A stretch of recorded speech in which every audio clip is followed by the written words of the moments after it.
Assalamualaikum warahmatullahi wabarakatuh. Perkenalkan, nama saya Jessica Ida Lestari dengan NPM 204240204 kelas 4D. Di sini, pada video kali ini saya akan menjelaskan presentasi dengan berjudul Perbedaan dan Perubahan Kurikulum pada tahun 1947 hingga Kurikulum Merdeka atau Kurikulum Nasional. Mata kuliah telaah kurikulum. Langsung saja pada pembahasan pertama kita akan membahas tentang pengertian kurikulum. Apa sih kurikulum itu? Kurikulum adalah panduan yang mengatur kegiatan pembelajaran yang mencakup berbagai elemen seperti tujuan, metode, dan evaluasi. For your information, di Indonesia, evaluasi kurikulum mencerminkan perubahan paradigma pendidikan dari kurikulum 1947 hingga kurikulum Merdeka 2022 yang memberikan kebebasan dalam desain kurikulum sesuai konteks lokal. Kurikulum merupakan jantungnya dunia pendidikan dan bagian yang paling penting dari pendidikan. Pendidikan tidak dapat berjalan dengan lancar tanpa kurikulum, karena kurikulum menjadi bagian integral dari proses pendidikan. Jadi, maksudnya, meskipun beragam, semua jenis kurikulum bertujuan mempengaruhi perkembangan siswa sesuai tujuan pendidikan, sambil menghadapi tantangan implementasi seperti kesiapan guru dan padatnya materi. Alasan adanya pergantian kurikulum merupakan salah satu cara untuk mengatasi masalah pendidikan. Untuk itulah, sebagai cara atau upaya untuk mengatasi masalah ini, kurikulum juga harus mempunyai pengelolaan. Untuk itu, kurikulum di masa depan perlu dirancang dan disempurnakan untuk meningkatkan mutu pendidikan secara nasional. Pendidikan masa depan perlu dirancang untuk menjawab harapan dan tantangan perubahan yang terjadi. Sistem pendidikan perlu dibangun terus-menerus dari pendidikan prasekolah, pendidikan dasar, pendidikan menengah, dan pendidikan tinggi.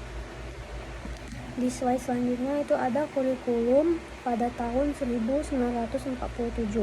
Pada kurikulum ini itu dianggap sebagai alternatif dari sistem pendidikan kolonial Belanda dengan tujuan bukan hanya menekankan semangat, tetapi juga pendidikan karakter dan kesadaran bangsa serta masyarakat. Rencana pelajaran 1947 lebih menitik beratkan pada pendidikan watak, kesadaran bernegara, dan kesadaran bermasyarakat daripada pendidikan pikiran. Yang artinya materi pelajaran juga berkaitan dengan kehidupan sehari-hari dan perhatian terhadap seni dan pendidikan jasmani. Adapun kelebihan dan kekurangan dari kurikulum 1947. Untuk kelebihannya, itu menonjolkan pendidikan sebagai komponen krusial dalam membangun negara Indonesia melalui kohesi dan integritas untuk mengusir penjajah. Dan ada juga berperan strategis dalam membina persatuan bangsa Indonesia melalui pendidikan. Yang ketiga itu untuk mempermudah perancangan kurikulum 1947, maka disusun berdasarkan pengalaman pendidikan Indonesia pada masa penjajahan dahulu. Ada juga kekurangannya, itu metode pengajaran kolonial dipupuk oleh persekolahan zaman kolonial. Yang kedua, lebih mendominasi pada ranah emotif, namun belum mempunyai orientasi pada ranah kognitif dan psikomotorik. Yang ketiga, belum dilaksanakan di sekolah-sekolah sehingga sampai ditetapkan secara resmi pada tahun 1950 belum memberikan pengaruh terhadap penyelenggaraan pendidikan dan pembangunan bangsa Indonesia. Di slide selanjutnya ada kurikulum pada tahun 1952. Kurikulum ini lebih menekankan pada nilai-nilai lokal dan kebudayaan Indonesia yang bertujuan untuk memastikan bahwa pendidikan yang diberikan dapat lebih relevan dan bermanfaat bagi masyarakat Indonesia. Pada tahun 1952, Indonesia memiliki kurikulum Pancawardhana yang fokus pada 5 aspek, yaitu daya cipta, rasa, pasrah, karya, dan moral. Kurikulum ini dirancang untuk membantu siswa agar dapat langsung bekerja setelah mereka lulus. Kurikulum ini sangat terperinci, di mana setiap mata pelajaran memiliki silabus yang lengkap dan diajarkan oleh seorang guru. Rencana pelajaran harus relevan dengan kehidupan yang sehari-hari siswa. Misalnya, jika pelajaran matematika, maka materi harus bisa diterapkan dalam kehidupan sehari-hari seperti menghitung uang, belanja di pasar. Adapun kelebihan dan kekurangan dari kurikulum 1952. Untuk kelebihan yang pertama, meskipun tidak tersebar merata di seluruh wilayah Indonesia, kurikulum 1952 melahirkan sistem pendidikan nasional yang dapat dilihat sebagai cerminan kesadaran dan gagasan para praktisi pendidikan akan pentingnya pendidikan yang berkeadilan bagi seluruh rakyat Indonesia. Yang kedua, tujuan pembelajaran kurikulum ini dirancang agar dapat diterapkan di masyarakat dengan menyesuaikan isi mata kuliah dengan kebutuhan peserta didik. Yang terakhir, daripada mengajar berbagai mata pelajaran, setiap guru berfokus hanya untuk satu mata pelajaran, yang memberi mereka kesempatan untuk menjadi ahli di bidang tersebut. Untuk kekurangan, yang pertama, kurikulum ini belum mampu menjangkau seluruh Indonesia karena fokusnya hanya pada sistem sekolah nasional. Yang kedua, materi pelajaran juga belum berorientasi masa depan karena yang diajarkan terfokus pada pemenuhan kebutuhan masyarakat daripada pemenuhan kebutuhan masyarakat saat diajarkan, sehingga kurang memahami kebutuhan di masa depan. Yang terakhir, karena setiap mata pelajaran dibahas secara mendalam dalam rencana pembelajaran yang terstruktur, terdapat kurangnya orisinalitas dan inovasi di pihak instruktur dalam hal persiapan pelajaran, pelaksanaan, dan sumber bahan ajar. Slide selanjutnya ada kurikulum pada tahun 1964. Pada kurikulum ini itu dikelompokkan dalam 5 bidang studi, itu moral, kecerdasan, emosional atau artistik, kepribadian atau keterampilan, dan jasmani. Pendidikan dasar pada saat itu memberikan penekanan lebih pada pengetahuan yang praktis dan fungsional yang berguna dalam kehidupan sehari-hari. Yang intinya, kurikulum ini bertujuan untuk memberikan pengetahuan yang bermanfaat dan melatih keterampilan yang praktis pada siswa yang di jenjang pendidikan dasar. Slide selanjutnya ada kurikulum 1968. Di kurikulum ini, pendidikan lebih difokuskan pada pengembangan keterampilan, kecerdasan, serta fisik yang sehat dan kuat. Kurikulum ini lebih menekankan pada cara metode pelajaran diorganisasikan, yaitu dalam kelompok pembinaan Pancasila, pengetahuan dasar, dan kecakapan khusus. Kurikulum ini juga dikenal sebagai kurikulum bulat karena hanya mencakup mata pelajaran pokok saja, tanpa terlalu banyak materi tambahan. Yang artinya, kurikulum 1968 ini cenderung lebih teoritis dan kurang terkait dengan masalah nyata yang dihadapi oleh masyarakat sehari-hari. Hal ini dapat membuat siswa kurang siap dalam menghadapi tantangan dunia nyata setelah lulus dari pendidikan formal. Kurikulum ini memberikan dasar yang kuat dalam hal pengetahuan, namun mungkin kurang dalam hal penerapan langsung dalam kehidupan sehari-hari. Adapun kelebihan dan kelemahan pada kurikulum 1968. Untuk kelebihan, yang pertama, kurikulum ini dengan nuansa otonomi dengan sekolah yang melaksanakan seluruh unsur kurikulum. Yang kedua, setiap guru bebas merancang sistem pembelajaran di kelasnya sendiri. Yang penting, tujuan pendidikan tercapai.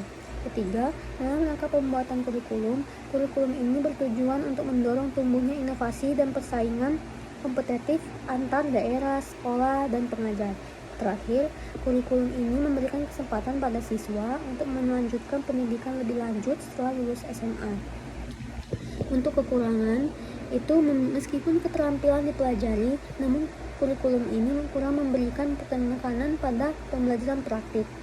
Yang kedua, karena kurikulum ini tidak memperhatikan tuntutan masyarakat, pembelajaran di sekolah tidak mampu menjawab kebutuhan anak yang sebenarnya.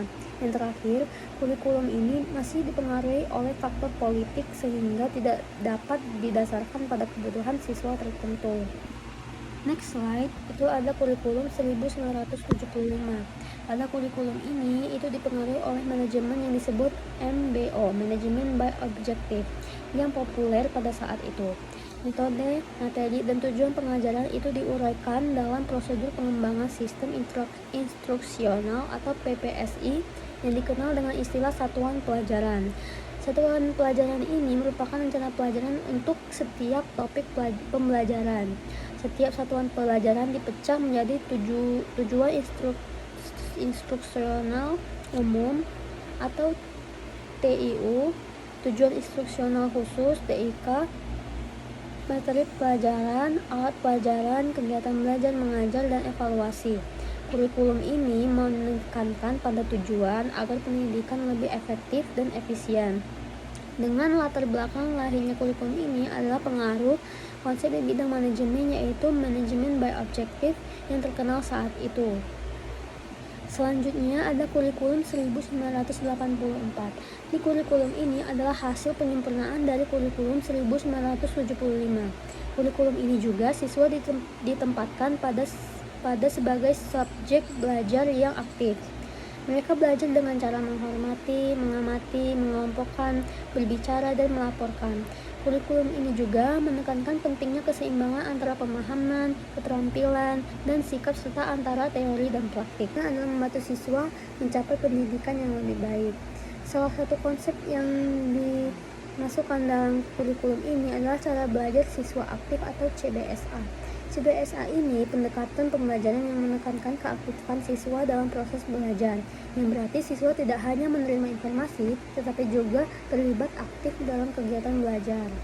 Adapun beberapa ciri khas dari kurikulum 1984 CBSA, yaitu yang pertama berorientasi pada tujuan instruksional, pendekatan pembelajaran berpusat pada siswa dengan menggunakan CBSA, pelaksanaan pendidikan sejarah perjuangan bangsa atau PSPB, penggunaan pendekatan spiral dalam materi pembelajaran, di mana semakin tinggi tingkat kelasnya, semakin banyak materi yang diberikan.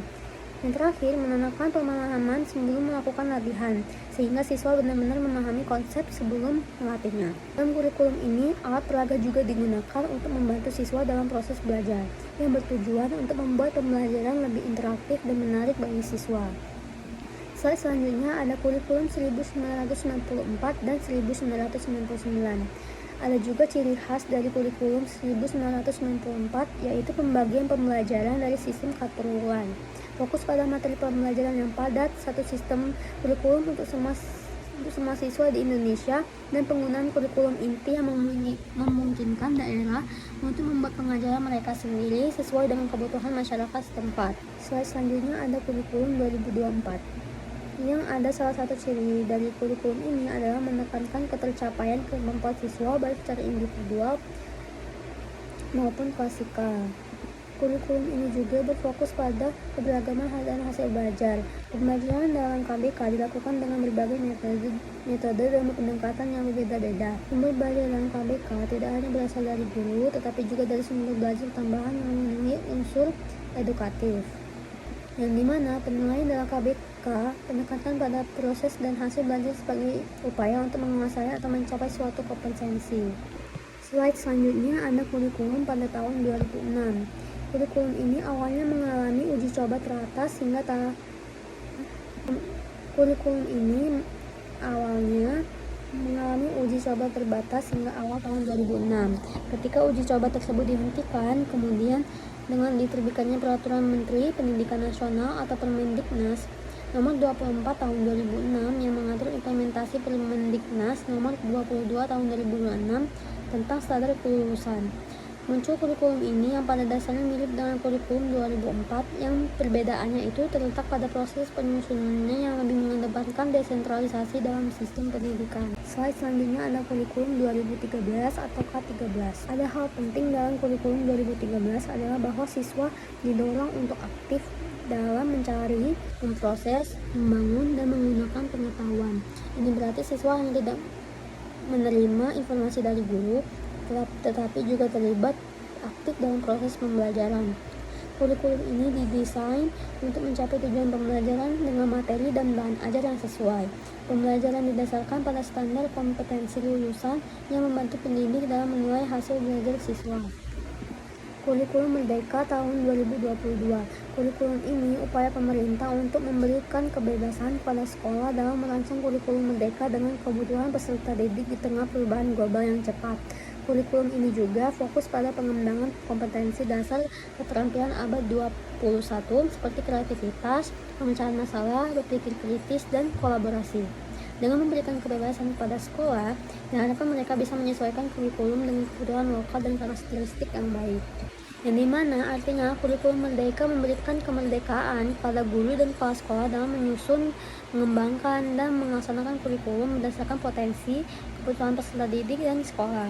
Kurikulum ini juga bertujuan untuk mengembangkan profil anak atau siswa agar memiliki jiwa dan nilai yang sesuai dengan Pancasila. Teori ini mendukung hasil yang dimana teori ini menekankan pentingnya pengembangan keterampilan pada abad ke-21 dalam proses pembelajaran. Segitu saja presentasi PPT yang berjudul Perbedaan dan Perubahan Kurikulum.